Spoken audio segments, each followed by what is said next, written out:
Assalamualaikum teman-teman, hari ini saya akan menceritakan tentang sebuah keluarga yang sedang kesusahan ekonominya karena kepala keluarganya di PHK, tapi karena mereka beramal kepada panti yatim, ekonomi keluarga mereka jadi jauh lebih baik dan berkembang pesat. Begini ceritanya. Hujan turun deras sore itu. Pak Arman duduk mematung di ruang tamu rumah kecilnya. Tangannya menggenggam selembar kertas yang seperti menampar wajahnya dengan kenyataan. Di pojok kiri atas, tertulis nama perusahaan tempat ia bekerja selama 15 tahun.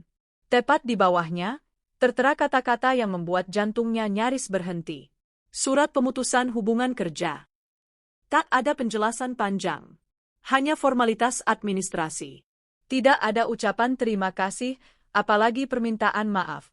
Begitu mudahnya, setelah belasan tahun pengabdian. Di dapur, Bu Rini mengaduk sayur dengan hati gelisah. Ia tahu, ada sesuatu yang buruk terjadi. Saat Pak Arman meletakkan surat itu di meja makan, mereka saling memandang. Tanpa kata, hanya mata yang berbicara, penuh tanya, penuh khawatir, penuh lelah. Di kamar sebelah, dua anak mereka, Raka dan Alia, sedang belajar dengan cahaya redup dari lampu kecil. Mereka belum tahu bahwa ayah mereka hari ini kehilangan mata pencaharian satu-satunya. Bahwa mulai esok, hidup akan berubah.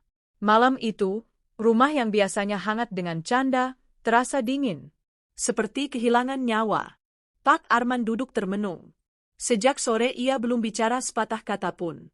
Ia menatap langit-langit rumah. Angin masuk dari celah-celah dinding yang sudah mulai lapuk. Hatinya bertanya pelan, "Ya Allah, apa yang harus aku lakukan sekarang?" Sejak pagi, Pak Arman telah bersiap dengan peta lulu berisi fotokopi ijazah dan surat pengalaman kerja. Ia berjalan dari satu tempat ke tempat lain. Mengetuk pintu-pintu kantor, menyapa satpam, bertanya dengan sopan, menanti dengan sabar. Tapi setiap tempat yang ia datangi memberi jawaban yang sama. "Maaf, kami sedang tidak membuka lowongan. Kami sedang merampingkan karyawan, Pak. Silakan tinggalkan CV-nya, nanti kami hubungi." Namun ia tahu, kata-kata itu hanyalah basa-basi. Tak ada harapan. Tak ada yang benar-benar peduli. Sementara itu, Bu Rini di rumah mencoba menghubungi beberapa saudara. Ada yang tidak menjawab. Ada yang berkata, "Maaf, belum bisa membantu." Bahkan ada yang diam-diam memblokir pesan. Hari-hari berlalu, dan tabungan mereka terus terkikis. Uang belanja semakin sedikit. Listrik hampir putus. Uang sekolah anak belum dibayar. Raka, si sulung, mulai bertanya, "Mah, kenapa ayah sekarang sering di rumah?" Bu Rini tersenyum, tapi matanya tidak bisa menyembunyikan rasa sesak. "Ayah lagi libur, Nak. Nanti kerja lagi, insya Allah." Di malam hari, mereka berdua duduk di dapur yang gelap. Satu-satunya lampu yang menyala hanya di ruang tengah. "Mas," suara Bu Rini pelan, "tabungan tinggal sedikit. Kalau minggu ini tidak dapat pinjaman atau kerja, aku tidak tahu harus bagaimana." Pak Arman mengangguk. Ia tidak ingin terlihat lemah di depan istri, tapi hatinya sudah remuk. Ia merasa seperti laki-laki gagal. Gagal menjaga nafkah. Gagal jadi ayah. Gagal jadi suami. Ia sudah mencoba pinjam ke koperasi, ke teman kerja lama, bahkan ke aplikasi pinjaman online. Tapi semua sia-sia. Bahkan ada satu teman lama yang terang-terangan berkata, "Maaf ya, men. Kamu tuh terlalu baik sih. Gimana bisa kamu jatuh begini?" Kata-kata itu menusuk. Ia pulang ke rumah malam itu dengan langkah gontai. Bu Rini menyambutnya dengan teh hangat, seperti biasa.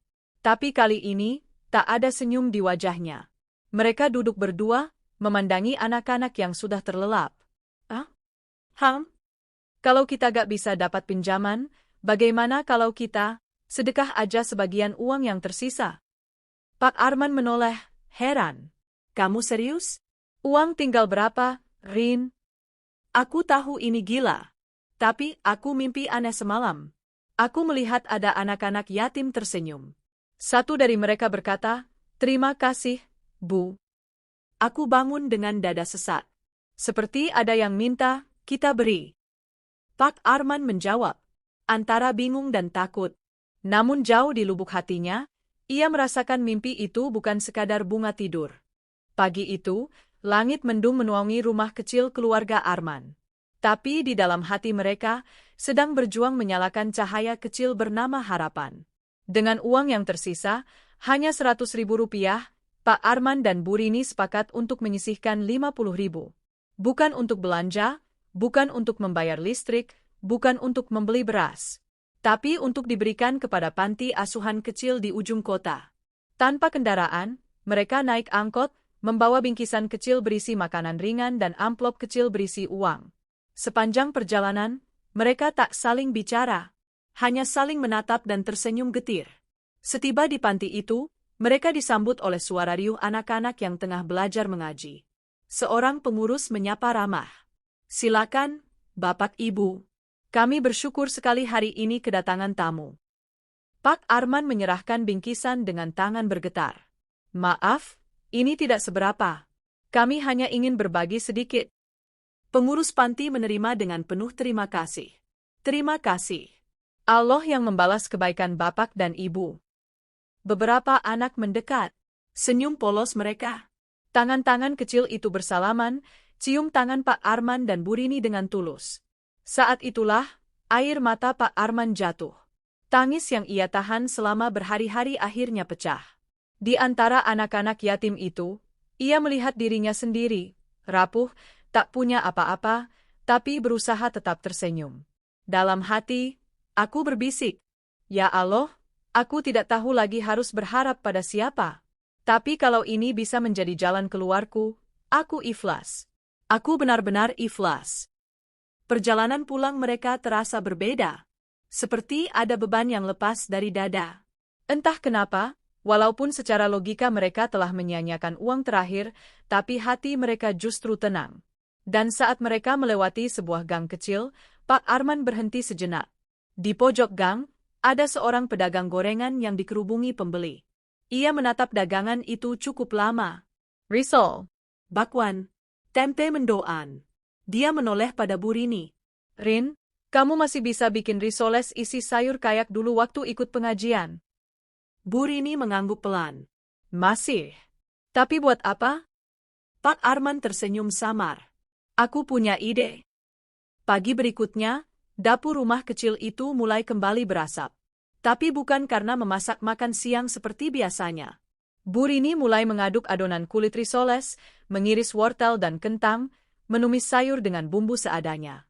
Pak Arman membantu menggulung risoles satu persatu. Tangannya kaku, belum terbiasa. Tapi ada semangat baru dalam gerakannya.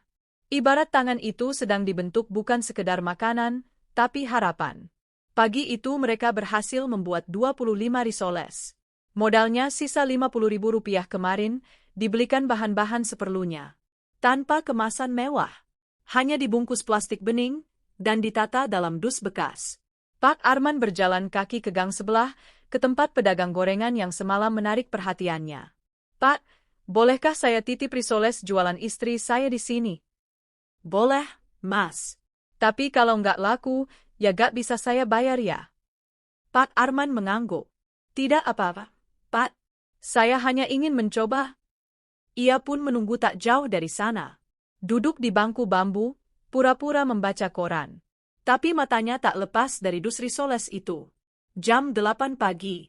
1 risoles terjual. Jam 9, tinggal 5. Jam 10, habis.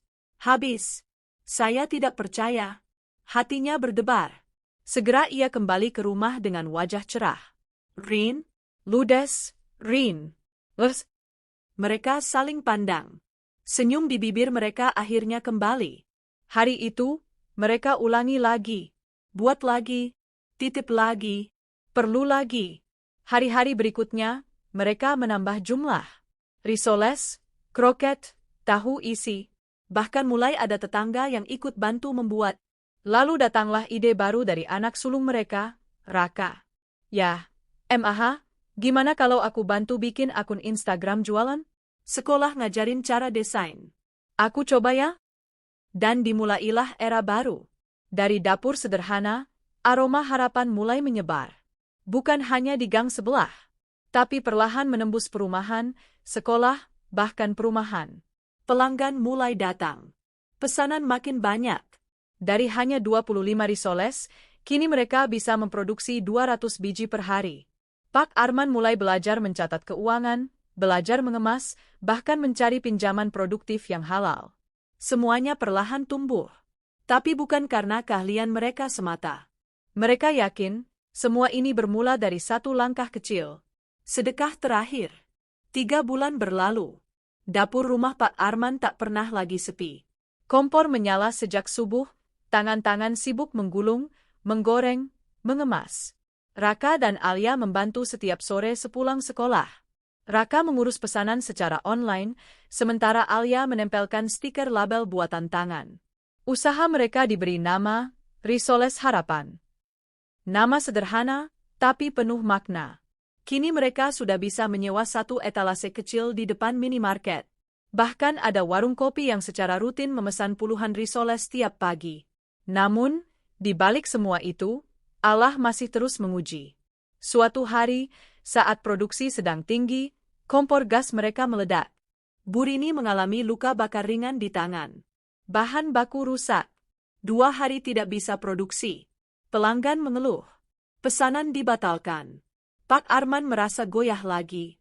Ia duduk sendiri malam itu, di bawah lampu temaram, menatap tangan jemari yang mulai kasar karena kerja keras. Ya Allah, sudah sejauh ini kami melangkah.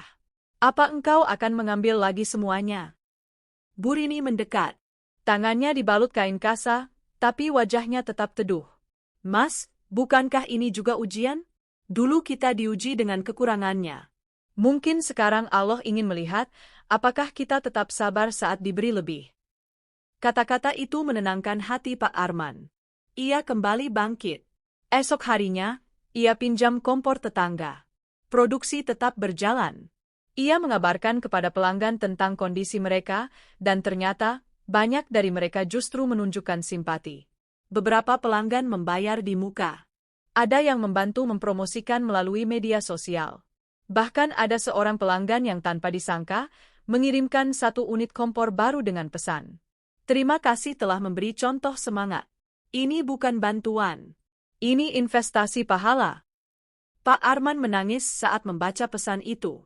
Ia tahu, semua ini tentang bukan risoles, tapi tentang keberkahan. Dari situ, mereka semakin mantap memperbaiki manajemen usaha. Bu usaha mereka bukan lagi sekadar bertahan. Kini tumbuh, hidup, memberi. Dan yang terpenting, selalu menyisihkan keuntungan untuk panti asuhan yang dulu pernah mereka kunjungi. Setiap Jumat, keluarga kecil itu punya satu kebiasaan yang tak pernah ditinggalkan, menyisihkan sebagian hasil penjualan untuk dibagikan ke panti asuhan. Kadang berupa makanan, kadang berupa uang, kadang juga hanya sekotak risoles dan senyum tulus. Mereka tidak pernah absen. Pak Arman selalu berkata, kita pernah gelap, dan dari tempat inilah Allah menyalakan lilin pertama. Suatu hari, saat mereka sedang berkunjung ke panti asuhan, seorang anak laki-laki menarik tangan Burini. Bu, risolesnya enak banget. Aku pengen bisa bikin kayak ibu. Burini tersenyum dan bertepuk tangan. Kamu suka masak? Iya, Bu. Tapi di sini nggak ada yang bisa ngajarin. Sepulang dari sana, Burini bercerita pada Arman.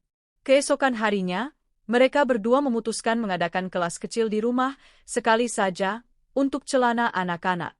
Mereka membuka cara membuat risoles, mengelola uang hasil jualan, dan menyisipkan pesan kejujuran serta kebaikan dalam setiap usaha. Satu demi satu, kehidupan mereka tidak hanya berubah secara ekonomi, tapi juga secara makna. Mereka tidak lagi sekadar menjual makanan. Mereka sedang menumbuhkan nilai. Raka pun kini mulai berpikir lebih jauh. Ya, gimana kalau kita bikin pelatihan online gratis? Banyak orang tua yang juga kehilangan pekerjaan, kayak ayah dulu. Siapa tahu kita bisa membantu mereka juga? Pak Arman tersenyum penuh haru. Insya Allah, Nak. Kita bukan siapa-siapa. Tapi kalau Allah sudah menggerakkan hati ini, pasti selalu ada jalan. Bisnis risoles harapan kini dikenal di kota mereka sebagai usaha yang tidak hanya enak rasanya, tapi juga enak keberkahannya. Mereka tidak hanya menjual, Mereka memberi inspirasi.